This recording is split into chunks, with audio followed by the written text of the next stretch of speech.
गांव के एक छोटे से कोने में एक लड़का रहता था। राजू गरीब था पर सपनों में अमीर। हर सुबह सूरज निकलते ही खेतों में चला जाता और कहता, एक दिन ये जमीन मुस्कुराएगी, बस थोड़ा भरोसा रखना है। राजू के पिता किसान थे पर बरसों से सूखा पड़ा था। खेत में मिट्टी थी पर उम्मीद नहीं। एक दिन पिता ने थके स्वर में कहा, बेटा अब ये जमीन कुछ नहीं देगी। पर राजू ने मुस्कुराकर जवाब दिया, पिताजी अगर जमीन मरी होती तो इस पर सुबह की ओस क्यों गिरती। राजू ने घर के कोने में रखे आखिरी बीज निकाले। माँ बोली, बेटा इन्हें बचाकर रखो, खाने के काम आ जाएंगे।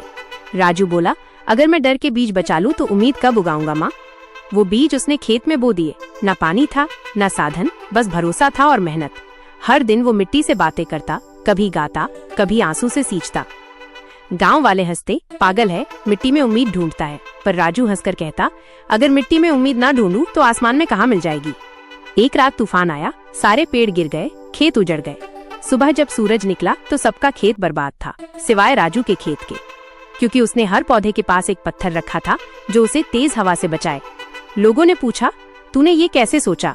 राजू बोला, जिसे हिलने का डर हो उसे सहारा देना पड़ता है। कुछ महीनों बाद राजू का खेत पूरे गांव का सबसे हरा भरा खेत बन गया। उसकी फसल सिर्फ अन्न नहीं थी, वो सबके दिलों में आशा बो रही थी।